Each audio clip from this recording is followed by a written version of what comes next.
Hello student, this is Jitendra Verma here. Today we are going to take another part of a coordination compound. तो देखो बच्चों, आज हम coordination compound का एक महत्वपूर्ण पार्ट लेते हैं जिसके अंतर्गत हम पढ़ेंगे कोऑर्डिनेशन नंबर, ऑक्सीडेशन नंबर. जैसा कि मैंने आपको पहले ही बताया था, I will make the video in both the medium so that both the medium student can easily benefited with this video. तो देखो, सबसे पहले हम बात करते हैं कोऑर्डिनेशन नंबर की. देखो, कोऑर्डिनेशन नंबर है क्या. देखो, पहले भी we have discussed about this coordination number. उप संयोजन संख्या को हमने पहले भी इसके बारे में चर्चा कर चुके हैं. तो देखो सुनो, number of atoms of a ligand which are directly bonded to the central metal atom or ion.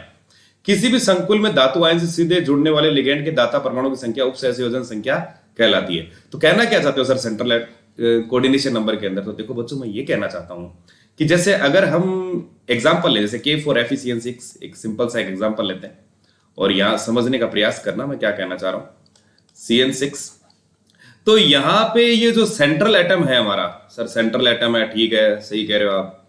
ये सेंट्रल एटम इस लिगेंड के कितने डोनर एटम से, लिगेंड के जो डोनर एटम है उनसे कनेक्टेड है, वही कोऑर्डिनेशन नंबर होता है. मेरे हिसाब से बात समझ में आ रही होगी. सर क्या कहना चाह रहे हो, वापस सुनिए. तो देखो, सेंट्रल एटम इस लिगेंड के कितने डोनर एटम से लिंक्ड है, अटैच है, कनेक्टेड है, उसी को हम कहते हैं कोऑर्डिनेशन नंबर. ठीक है ना. अब देखो मेरी बात सुनो. सर डोनर एटम आपने कहा, डोनर एटम के आधार पे तो आपने लिगेंड का क्लासिफिकेशन भी किया था. बिल्कुल किया था. हमने यूनिडेंटेड किया था, मोनोडेंटेड, जिसको we can also called as a monodentate. Bidentate था हमारे पास, कुछ पॉलीडेंटेड थे जिसके अंदर हमारे पास 2 से ज्यादा थे, 3 थे, ट्राइडेंट. तो देखो, अगर हम सबसे पहले एग्जांपल इसका लेते हैं.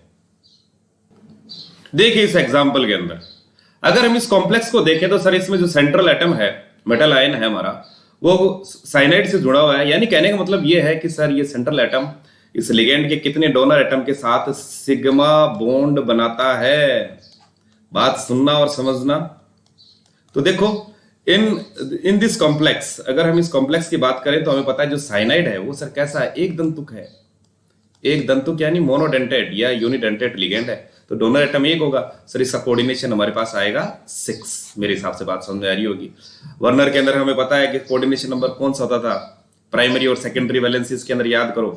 सेकेंडरी वैलेंसीज समझ रहे हो कुछ. तो देखो अब नेक्स्ट देखिए, इसको देखिए, इस कॉम्प्लेक्स को देखिए आप, कि हमारे पास इस कोऑर्डिनेशन कंपाउंड है CuNH3. अरे NH3 तो हमें पता है इट्स ए यूनिडेंटेड लिगेंड, एक दंतुक है.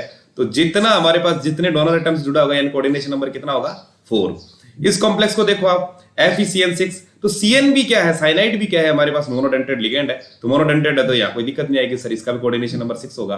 लेकिन देखो थर्ड के अंदर ध्यान से सुनना, मैंने डोनर एटम बात कही है, डोनर एटम पे लिगेंड का क्लासिफिकेशन होता है. यहाँ C2O4 है, C2O4 है, और C2O4 यानी ऑक्सलेट, यानी ऑक्सलेटो है हमारे पास कॉम्प्लेक्स के अंदर, इसका नाम जो हम रखते हैं. अरे सर ये तो बाइडेंटेड है, इसमें 2 डोनर एटम है. ध्यान रखना, लिगेंड का यूनिडेंटेड और मोनोडेंटेड आपको मोनोडेंटेड और बाइडेंटेड है, ये आपको आइडेंटिफाई करना आना चाहिए. इसलिए मैंने आपको पहले पिछली वीडियो के अंदर टेबल बताई थी. अगर आपको ये पता चल रहा है जैसे ये बाइडेंटेड है तो इसके अंदर तो डोनर एटम कितने हो गए, 2 से 3 से मल्टीप्लाई कर दोगे तो हमारे पास कितना आ जाएगा, कोऑर्डिनेशन नंबर 6. मेरे हिसाब से बात समझ आ गई होगी आपको. ये भी हमारे पास बाइडेंटेड है. तो सर बाइडेंटेड में तो 2 डोनर एटम होते हैं एक लिगेंड के अंदर, बिल्कुल. तो 2 मल्टीप्लाइड बाई 3 कितना हो गया इसका सर, कोऑर्डिनेशन नंबर 6. तो बच्चों इस चीज का विशेष ध्यान रखना, this thing to be taken into the consideration. We have to consider about whether ligand is a monodentate or polydentate. If you know it's a monodentate then it's very simple, you can easily just predict sir it's a 4, it's a 6. But when it is a bidentate, then you have to bidentate, then just multiply it with 3 and we can easily predict, we can easily find out that coordination number is a 6. I think you got it. अगर sir hexadentate होता, जैसे कोई compound हो हमारे पास जिसमें CuEDTA दे रखा हो, EDTA बता रखा है ना, इसमें ये क्या होता है सर, ये हेक्साडेंटेट है, 6 है, तो सब कहीं एक ऐसे दे रखा होता है, उसमें कंफ्यूज मत होना. वी ऑलवेज नोट कि हम ये ध्यान में रखेंगे कि हमारा लिगेंड कैसा है, तो आप कोऑर्डिनेशन नंबर आराम से फाइंड आउट कर सकते हो. नेक्स्ट चलते हैं अपन ऑक्सीडेशन. आइए ऑक्सीडेशन नंबर पे. देखो मैंने आपको पहले ही बताया था कि ऑक्सीडेशन नंबर में एक चीज का ध्यान रखना, हमें जितने भी लिगेंड्स हैं उनके क्या पता होना चाहिए सर, उनके चार्ज पता होने चाहिए. If you know the charge, we can easily find out or calculate oxidation number. और ऑक्सीडेशन नंबर निकालना बड़ा इंपॉर्टेंट है सर. कहाँ काम आता है ये, हमारे आईयूपीएसी नोमेनक्लेचर में काम आएगा. तो देखो क्या कहते हैं सर, वैसे भी हमने रेडॉक्स चैप्टर के अंदर 11 में पढ़ रखा है कि सर इट्स चार्ज प्रेजेंट होना है मेटल आए या कोई भी चार्ज। देखो चार्ज निकालते हैं किसी भी एटम के ऊपर, तो देखो it is the number that represents an electrical charge which an atom or ion actually has or appears to have when combined with other atoms. एक संकुल में केंद्रीय परमाणु से जुड़े सभी लिगेंडों को उनके साझा इलेक्ट्रॉन युगल सहित हटा दिया जाए तो केंद्रीय परमाणु पर उपस्थित आवेश को हम कहते हैं ऑक्सीकरण संख्या। अरे सर क्या समझा रहे हो, ये क्या कहना क्या चाह रहे हो? अरे देखो बच्चों, K4 FeCN6 है, तो देखो जैसे एक सिंपल सा मैंने एग्जांपल लिया, आपको अगर इसकी ऑक्सीडेशन स्टेट फाइंड आउट करनी है, देखो बच्चों ध्यान से देखना और समझना मैं क्या कहना चाह रहा हूं कि इसकी अगर ऑक्सीडेशन स्टेट निकालनी है तो देखो कई चीजें हैं, अगर हम इन सबको हटा दें तो इस पर जो बचा हुआ आवेश है, अगर हम इसको देखें सर ये टोटली कैसा है, तो ये सर इसका इक्वल्स टू 0, इस पर कोई चार्ज दिख रहा है नहीं है, तो अपन आराम से फाइंड आउट कर सकते हैं। K पर चार्ज कितना रहता है सर, +1, यही तो रहता है, तो यहां कितना हो गया सर 4 समझ में आया कैसे हुआ, क्योंकि 4 दे रखा है ना पोटेशियम, यहां हमने लिख दिया प्लस, इसका हमें फाइंड आउट करना है, इसका ही तो पता नहीं है, हमने लिखा x, अब लिखो प्लस। अब साइनाइड का, जैसा कि मैंने आपको पिछले वीडियो के अंदर टेबल बताया, साइनाइड पे चार्ज कितना होता है -1, तो -1 मल्टीप्लाइड बाई 6, तो देखो हमारे पास कितना हुआ 4 + x - 6 = 0। अब x की वैल्यू कितनी आएगी आप सोच के बताओ sir, it's comes out to be 2, क्योंकि ये -6 इधर चला जाएगा तो प्लस में हो जाएगा, ये 4 इधर जाएगा तो कितना होगा, समझ गए ना मेरी बात? तो देखो 6 - 4 कितना होगा, 2 ही तो होगा, तो इस आयरन की ऑक्सीडेशन स्टेट कितनी हुई 2। तो देखो अगर आप वैसे भी निकालना चाहो, सर ये आपने निकाला कैसे भाई, equating the sum of all the charge contents, हमें इनका पता है सर कि इसका +1 होता है, इसका -1 होता है, तो और ये बराबर इक्वल्स टू कितना होता है, हमें पता है कि स्टेबल जो भी कंपाउंड होगा उसमें जितने हमारे पास पॉजिटिव होंगे उतने ही नेगेटिव होंगे। समझ में आ रहा है बच्चों? तो ऑक्सीडेशन नंबर निकालना हमने फाइंड आउट किया, वर्नर थ्योरी से कनेक्ट करो। अब ऑक्सीडेशन नंबर किसकी बात हो रही थी याद करो। चलो अब नेक्स्ट चलते हैं अपन। लो आज अब कुछ और एग्जांपल्स ले लेते हैं कि हम कैसे फाइंड आउट करते हैं। देखो यहां देखिए हमारे पास एक coordination compound is being given, तो देखो इसमें क्या दे रखा है CuNH3,4SO4। तो देखो कॉपर की हमें ऑक्सीडेशन स्टेट निकालनी है, वैसे भी नोमेनक्लेचर के अंदर हमें मेटल आयन की ऑक्सीडेशन स्टेट निकालनी होती है।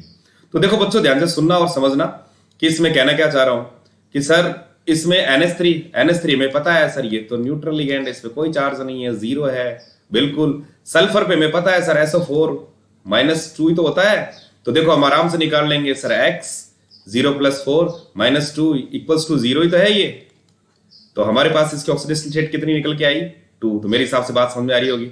ऐसा ही हम नेक्स्ट चलते हैं, देखो ये पहले आपको समझ में आ गया कि ऑक्सीडेशन स्टेट कैसे निकालते हैं अपन। नेक्स्ट चलते हैं अपने थर्ड पे।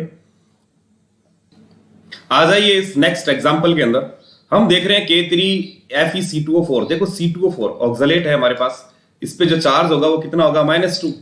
आपको चार्ज इस पे निकालना है। K का हमें पता ही है सर ये +1 होता है, तो देखो K3 + 1 मल्टीप्लाइड ये x अपन ने लिया ही इसका, -2 हमें पता है चार्ज कितना है -2, that will be multiplied by 3, तो एक्चुअली इट्स इक्वल्स टू 0। तो हमारे पास कितना आया सर 3 + x - 6 = 0, 3 + x, तो हमारे पास इसका ऑक्सीडेशन नंबर कितना आया बच्चों 3। नेक्स्ट इसको देखिए फोर्थ NiCO4 दे रखा है, ये कार्बोनिल है, और कार्बोनिल हमें पता है सर इसका तो चार्ज 0 होता है, तो 0 अगर 0 मल्टीप्लाइड, तो यहां पर हमारे पास निकल की जो ऑक्सीडेशन स्टेट निकल के आई 0। वैसे मैं आगे बताने वाला ही हूं, वैसे देखो हमारे जब भी इसका आईपीएसी नोमेनक्लेचर करते हैं कोऑर्डिनेशन कंपाउंड के अंदर, तो that oxidation is written in roman. जैसे अगर 2 है, अगर जैसे यहाँ पे 3 है, तो it will be written as a Roman and in a parenthesis, यानी in bracket, it is written in a bracket in nomenclature. शायद समझ में आ रहा होगा जो मैं आपको बात बता रहा हूँ। नेक्स्ट चलते हैं अपने नेक्स्ट टॉपिक के ऊपर। नेक्स्ट है हमारा कोऑर्डिनेशन पॉलीहेड्रन, जिसको हम हिंदी में कहते हैं समन्वय बहुफलक। देखो it's all talk about a geometry. देखो ligands are attached to the central metal atom or ion in a definite direction in space, thereby giving a definite geometry of the complex ion. तो here we are, देखो coordination polyhedron actually talk about a geometry of the complex.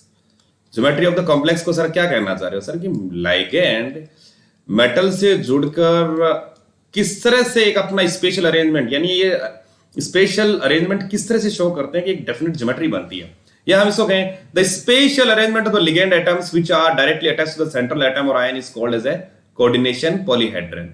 If you understand explain it in Hindi, तो केंद्रीय परमाणु और ion से सीधे जुड़े ligand परमाणु की दिक् स्थान व्यवस्था को हम क्या कहते हैं, समन्वय बहुफलक। सर कहना क्या चाह रहे हो, देखो समन्वय बहुफलक को अगर मैं समझाऊं आप लोगों को, तो ये कह सकते हैं सर ये लिगेंड मेटल से जुड़कर अपनी एक स्पेशल यानी अपनी दिक स्थान में इस प्रकार की व्यवस्था बनाते हैं, ये जुड़ते कैसे हैं और जुड़ के एक ज्योमेट्री बनाते हैं। देखो हम जो इस चैप्टर के अंदर जो सबसे ज्यादा पढ़ेंगे वो हमारे पास है टेट्राहेड्रल है, स्क्वायर प्लेनर है, कुछ इस तरह से व्यवस्था बनाते हैं। देखो ये टेट्राहेड्रल हो गई।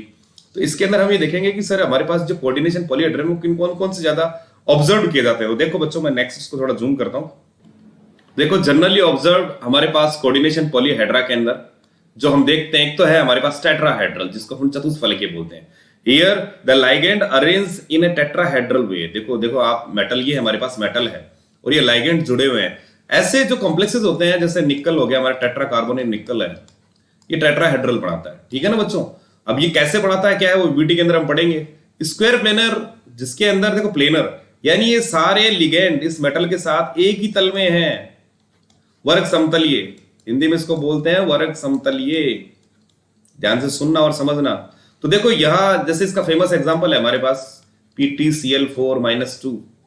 ठीक है ना। कैसे बनता है, कैसे इलेक्ट्रॉन की फिलिंग होती है ऑर्बिटल के अंदर, वो हम नेक्स्ट वीडियो के अंदर देखेंगे। अभी तक हमारे पास सिर्फ कोऑर्डिनेशन पॉलीहेड्रा को समझते हैं कि कौन कौन सी शेप ज्योमेट्री हमें देखने को मिलती है। तो जैसे टेट्राहेड्रल है ज्यादा, स्क्वायर प्लेनर हो गई। नेक्स्ट आगे चलते हैं, नेक्स्ट देखते हैं जो ज्यादा स्टडी किया था ट्राइगोनल बाइपिरामिडल।